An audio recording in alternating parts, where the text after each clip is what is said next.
Sally masada haifet chingnaba fauduna imungda changlami. Tracy gi kagi thong manakta leptuna. Sally, Tracy, haugalabo. Haiduna thongduda kok launa thinbada thongdu londabagi ngada ngasalambagi inbada chatlami. Sally thong hangdoklami. Sally, Tracy, kadu ihang hanglami kanasu leiramde. Tracy, Sally prap chentoraklami. Tamo, Tracy leiramdre. Romeo, kaino haise? Makoi pulap ngagtuna Tracy kada changlaklami. Sakhi, Tracy, kauduna chakhum washroom loini yenglami. Somdana Sally Tracy gi famungda chithi ama thengnarami. Sally khungatuna parubadagi Sally hik launa kapthoraklami. Sally dagi chithi du lauduna Romeo su parami. Sakhi su taunariba mayamdu uduna changlaklami. Sally, kadaidano mana chatlamdoi sibu tamo. Magi khungangduda ma kanagida leidoino tamo. Ngangnariba singdusu Sakhi taduna leirami. Masigi matangsida Romeo su kari haidoino khanglamde wa amta nganglamde tumina leirami. Sakhi su kari haigadabano khanglamde. Sakhi, phare se yam hena khalluranu. Taibang sembiba mapu mana magi su lambi ama pibiba oijani. Ima su nungaite. Adubu masida kaya khanjaluranu. Magi su nungdambana tamba lambi amadi soidana leirangani. Ishorna thaujanbiba oisanu. Adumna hairamlaga Sakhi su thokirami. Romeo, Celia, chatkiba sing loina chatkisano. Haujikti ai kaisu khandre. Ai aseng manungsibadi aina phaniyamna ngausanarurabasu aigi nakta lengdana adum leirami. Nangdi aigi aseng manungsibata natana imung asigi aseng mayum leimane. Sally, tamo. Romeo na Sally bu tunglomdagi konsinbiraga aigi nupi Sally na best wife of my life takre. Sally, yare cho. Nahan makai nupi lolaga nupi competition tawriro na. Yare, amta thingbirakanu. Hairaga Romeo gi makhutu laukhoklami. Noi rajniti tawba singse ayamta thajade. Awona wonchai. Ai kayam cha amni khalo. Nangna kelinga adum oinaraga leibado. Khalluraga khoidoga sauningi. Romeo, oh, nangsu haujikti ai bot kadrabanina aingondai Dr. Vikram duna nungsiba helamani. Ai di power su leitre, paisa su tumme. Haujikti Dr. duna hena laksare natra. Sally, as taning deba tamo. Aina karamba matamda tamo bu miraiba yaukrage. Paisa di talaga adum phangbayai. Ado tamo kanano Dr. Vikram haise. Ai di khangde ko. Haina oina duna laknarami. Romeo, khangjanararoi haujikti. Nangse manungdi nungsirakpa jatni he. Ai khangeba. Maraibakna tamamdadana aiga thungnawo na tamambadagi leida yadana leirakhibaneba. Sally, kaidaino asengmani Vikram babu kanano. Romeo, khangjanadrisi yengo. Yamaya ningmale. Ho nangi ex nanga nungsinaramba medicine doctor do. Sally, oh, wakhalna sagatkiba doctor duro. Romeo, yare aisu loina khangi ko. Sally, asengmani tamo. Aina pangai haijinkibane. Tamo na ingonda khambalakpado pambagi aina haijinkibane tamo. Romeo, yare aisu loina khange. Nahala idudi. Sally, adudi masa khangdeba. Sumjanaba leirambane. Tamo se yam phingi. Romeo, phingtaba. Aigi nupina atopa nupa amana mityeng karan chalae hairaga karamba nupana nungaidoino. Sally, adudi kelinchen kibasisu tamo nungairamoi. Romeo, yare to asemagi warise. Chapter closed. Romeo maithong sat maksinki. Noklamba chinbaldusu amuk hanjinki duna. Romeo, aisu khangi Sally. Nangna khanglamgadaba maichakto. Masigi khallubada nangbu amuk hena nungsihale. Sally wa amta nganglakhidre tumina ungduna leirami. Romeo, kaidorage Sally? Sally, tamo, Tracy do kadaida leiramdoino. Mabu thisi tamo. Ma yang wazarabani. Romeo, magi ma mohoido thadokraba khangde. Aina thadoktanabadi haikibani. मासु मराइबक याम थीरबिनी ऐसु नुंगाइतेना माबु युमसिदा चंगजफम पीखिबनी सेली मागी वारी पोंबा ऐंगोंदा लोइना लिरए तामो ऐसु याम नुंगाइते मागी खनबदा ऐ याम Y हौजि कदाइदनो माना चलमदोइसिबो करिगुंबा फत्तनुंगदा थोअदि कमाइन तौनिया मागी दमकता कनाना पामम तिंगबिनी माना निंगजबदी थोंख्रे अदुबु ऐगी निंगजबदी थोंगौद्रे Romeo नंगना करी निंगिबा सेली ऐदी मासे ऐगी हेक पोकमिनबी इनाउ नुपीगुम खल्लिबने ऐना खंजबना माबु अफब नुपा अमदा थाजबीबने रोमियो सेली तामोना माबु युमसिदा पुरक्खिबगी नुमिदांगदुदरा नोंगालगरा अमा माना मागी पुंसी वारी लिरखी अदुगा माना तामोदा तामोगी अहुम सुबी नुपी ओइगे हाइदुना लेबलक्खिबगी मरम ऐंगोंदा हाइरखी तामोबो ऐंगोंदगिदी कैदौनुंगदा मुल्लोय हाइरमी नुपी अमना मागी नुपाना अतोप्पा नुपी अमा लौरकपदा अतोप्पा नुपी अमा लोलकपदा नुपीदुदा फांगिबा चैनादो केलेनसु खांगनिंगबगी माना वारेप असे लौखिबनी हाय रोमियो सेली मागी पांदमदी फंख्रे अदुबु ऐगी पांदमदी फंगौद्रे ऐ माबु थीबा पामे तामो रोमियो फरे नंगना अदु यौरदी ऐ माबु फंगनबा थीगे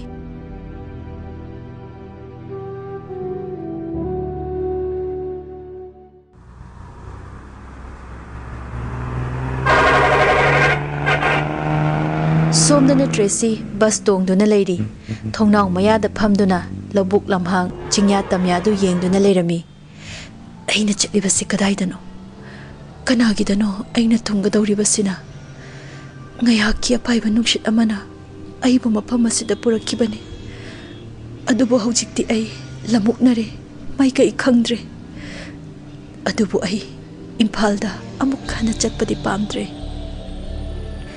magi hek nakanda nupa khara naha oiba ama phamlami nupa aduna Tracy bu haifet kauningum tauba urami Tracy di nupa dubu yenglude nupa duna di Tracy da haifet yengduna kauning bagi matawgum taurami nupa duna kainom tangjageba Tracy thongnaw da nga tharambadagi makok haigalaklami nupa duna somnaw bi natro Tracy ingak tuna Tracy aibu hana khangbibro nupa aigi ming pai khomba ai sanathoi gi mabungne som aigi ichanupi sanathoi ga tinadaine Tracy tamodi ai mataw karamna khangbirami ba nupa duna ningsingla ami machanupi na photo thagalakpada maga Tracy ga photo naminaba ubada Tracy bu kanano haina hangkiba aduga magi sembiyo haikiba paikhomba wakhal tarakpada natte aigi chanupi na nangbu adum tattana sole aduda khangbane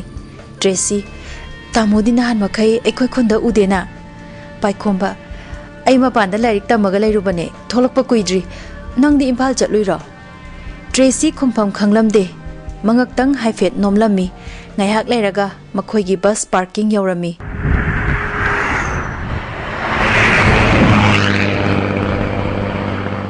bus tu khambaga makhoi sing kumtharaklami wari sana makhoi ani lakminarami paikhomba aujik imda chaladoi natro kayam lapna ge noiga ekhoiga se Tracy yam lapna banate da paikhomba aidi piklingai dagi mapanda sum leirapagi amta khangdre haujikpudi khara khangi makhoi sum lakpada paikhomba gi thongal yausela ami thongal duda nupi ama leptuna leirami paikhomba yengo sanathoi dia sida lepaga leire thoi sanathoi tamo ai tamo halakpa ngairamine haifet ontho ubada Tracy ubada sanathoi naubia haiduna pungak ngaklami Tracy thoi sanathoi nangdi nahan makai kadai da chatluriba nangbu nahan makai kadai da leiruno ba Tracy wari se yam sange ai nongma phajana lirage ayum da chatlage thenge sanathoi ngaikho nang kadai chatoino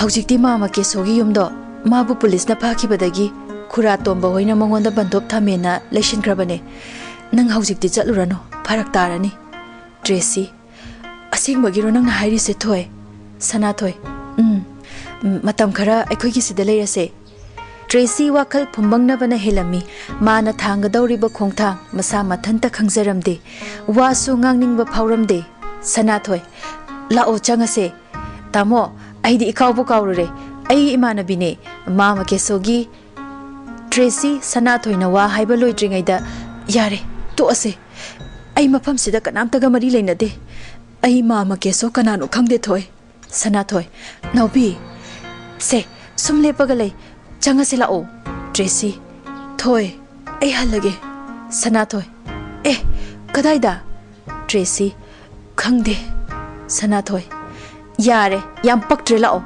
yam diman lai bisanu lao prapap chango Sanathoi Tracy gi khawdu paibiduna mamang thaduna chatkirami Tracy su tapna inarami paikhomba mama kesogi wari amadi leire thoida phajana hangda yaroi dawri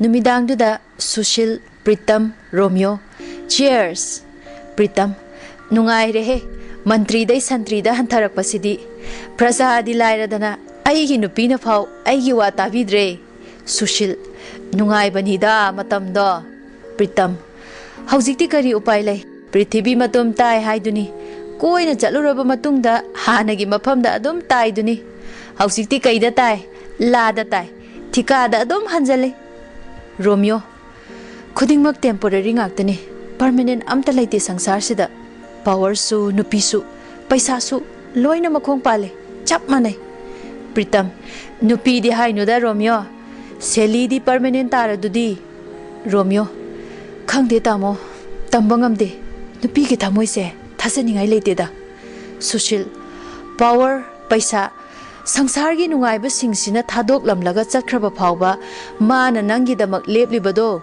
nangbu nungsibagi natro aseng manungsiba sidi permanent masida nangna amuk chingnariba amuk thajadribasina kari Romeo thajaida haujikti aisu mabu nungsiba na ngawrabani mana aibu kayada nungsije haibase ai handakta khange mabu nungsirubasina khambanbasu helale nungsirubagi khambalubasina ne amuk ithanta walise Sushil yare dai bungo nahan makai ngawruraga haujiktine nangi oirabane khoimula ba yam hena su khambaluranu adui saru doctor yengna ba tawtho Pritam hai so haibni Romeo noi ani doctor ga amta tanadrabo phanadi kuire nangna yum pala ise angang amadi leiba yare na khoi ani so Romeo hayeng chaluse hainari ne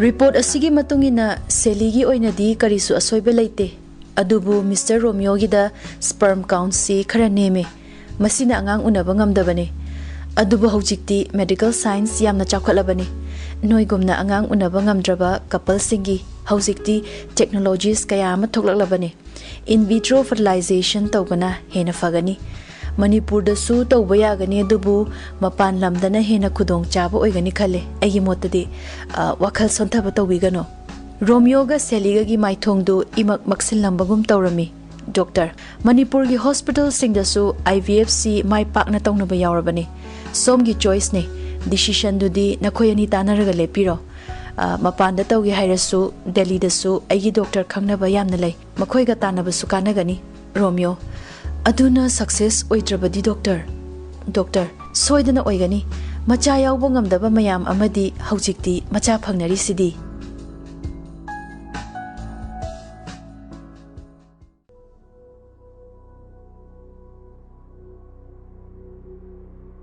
Romeo mayumda halakaba fawba ongduna leirami Seli kaidawragi tamo sum ongduna amuk leirami sibo Romeo kaisu tawde wakhalama sum khalambani Seli kai wakhal Romeo miyoi bahai basina wakhal tadradi angakpani ko knowledge yawdaba singnani ko problem hena thohalise Seli kaidawragi tamo ngasidi nahan gaiga haidaba wa mayam haira isina Romeo aisu sum khalibane mamitta macha uba ngamdaba nupi singsi समाज की मित्येंगददी नुपीदो पाप चेलबिनी हाइने अदुबु नुपी खक्तना सोइबरा मसीबो समाज सिनदी इबानी की अंगांग उनबा ngamdrisi nangodani fattana khandoribase सेली होइबा अदु कैदौरगे doctor ना कैसु तौरोय हाइदुदी इबानी गिसु इचा सोइदना फंगनी हाइदुदी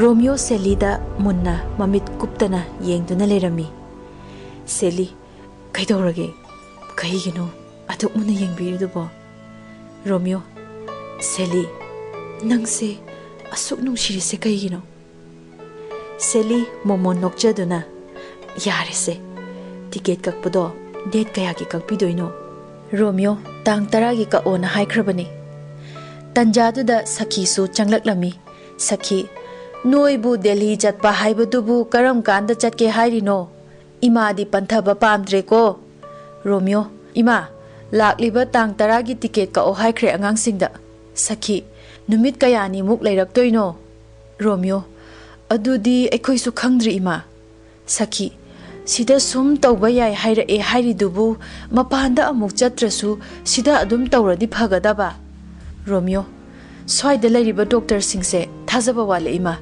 सेली इबानीसु खनबा याबा खलबा मतुंगदा सीना फरनी खंदुना वाफमसे लेपखिबने सखी खंगदेने इबुंगो इमादी पाखतलिने नोइना हाइरिबा वासी सेली अदुगिदमक्तदि कैसु तौरोये इमा कैसु हेना खंजिनबिरुनो सखी नोइना बुद्धि कैसु तौरोय हाइरिबा इमादी वाखलसे वादबा ngamdene रोमियो ईश्वर की नोंगदम हाइबदुनी इमा सेली कहिगिनो तामो मुयाम दाउन चला इद्या आइना थाजये माइ सोइदना पाकनिये सखी इमौना अदुमना खल्लिदो फै आइसु इमौबु थागतले ईश्वर माना चादबीबा ओइसनु फरे मतम सिसु थेंजिलाए नखोय अनिसु तुमनबा तौरोको सखीसु थोखरे मासु वाखल इनुंग नुंगाइतबगुम तौरमी रोमियो सेली फना नुंगाय याइफबा इमुंग ओइरसु इमुंग खुदिंगमकी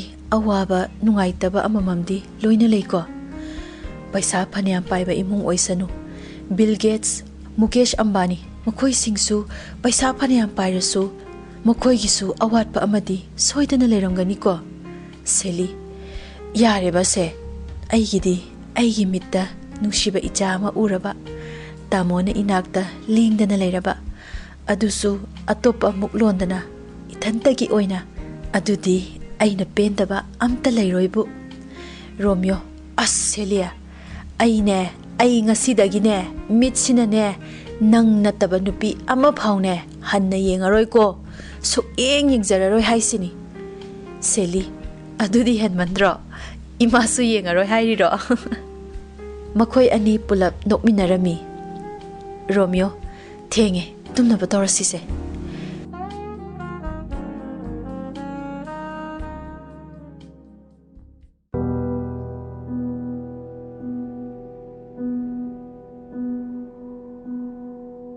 सोमदना पाइखोंबा मचनुपी सनाथोइदा ट्रेसी की वारी पुंबा हंगलमी पाइखोंबा अदुदी मामा के सोदी हौजी कदाइदा लेखरगे सनाथोय खंगदे पुलिसना थादोखरबा थादोक्ट्रिबा सु खंगदे नाउबीसे मराइबा याम थीरे मा की खनबदा आइसु याम नुआइते पाइखोंबा नुपा अमा ओइरगा अतुक तुकचबली चत जेल दा थाजनगदबने नुपीदुदी फाद्रो सनाथोय नुपी अतोम्बीदुसु हौजी कदाइदा लेरिगे खंगदे पाइखोंबा नुपी अमना नुपी अमबु हंथना येंबिबसे आइखोइगी समाज असिना हेना चटलबगुम तवे नुपी अमना नुपी अमबु योखतपिदे कनखतपिदे नाउबीदा थोकलिबसे मा मसादा थोअमु मा करी ओइनी मसाना खंजद्रिदो करिगिनोबा हे मियोइबा अंगकपनिको नंगी लीलासे तंजादुदा ट्रेसीना सनाथोय सनाथोय हाइदुना कौबा तारमी मखोय अनिमक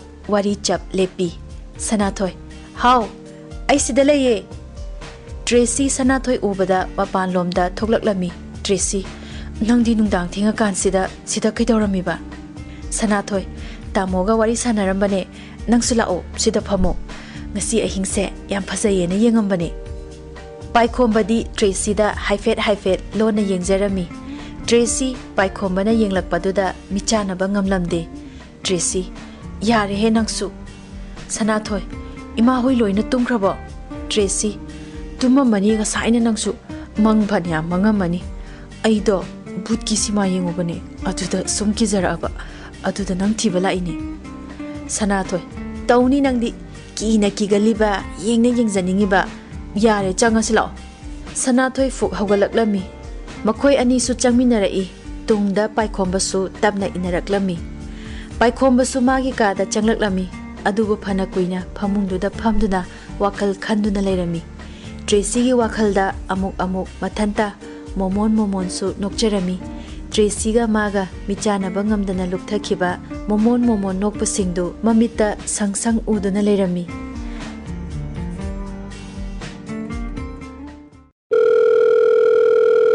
Mathangi numita Michael phone da wari sanarami. Hoine nangna haibadabu aina nongmata yadaba yawkhraboba. As baby nangse yam saugalle aina haibetang oina zabasida. Mamitu koyot otuna kana lege haiduna haifet haugatlaga amuk yengi. Ai lakani haibani. Nangbo ithanta laktoini kaino. Aina nanakta lakbabu kana amu hauko hairino. Kelin prap changaktuna chadu table duda yamna sauna makhon thokna thamlami. Michael Kelin gi matau duda khangduna. Michael yare se ai horen ngaktang leraga amu torake. Phone thamlaga kaino nangiduna kari saptrano duna. Kelin kanagi phone no kadaida amuk chatpai wari no sarami duna. Michael kaino he mi imana bane Delhi da la o hariba ai su chalu sira khaliba sida sum leibase yam bor chureba. Kelin imanaba oire aidi khangdaba yadeko migi machadi mamanaba naga yamna kaubira iko ibungo ai sunagun khangbazani ko. Michael kaino my dear ngasi nangle ekta silok thidaba dauna nachinda bedeng khapthara iduna. Michael Kelin gi makoktei makhong fau yenglaga darling nangse thaina noi amaduga leiringaidadi na phajagum tawbane ado hujikti uraga kainom sum tawsalai khangde sum thijal aba kainom tawreda. Kelin yamna sauna yenglami aisu khange hujikti loina thirani Pretty gi manakta Delhi chatoi natro. Michael ingakna mamit manasu ithak thaktuna Pretty kaina kaide Pretty no he Pretty ka ubaga amta khangde. Ho ibungo ai sibu imit pandrabo ina tadrabo chatpiyo ai kesu haizaroye adubu Delhi chatpado ai su yaudaba yaroi dawriye.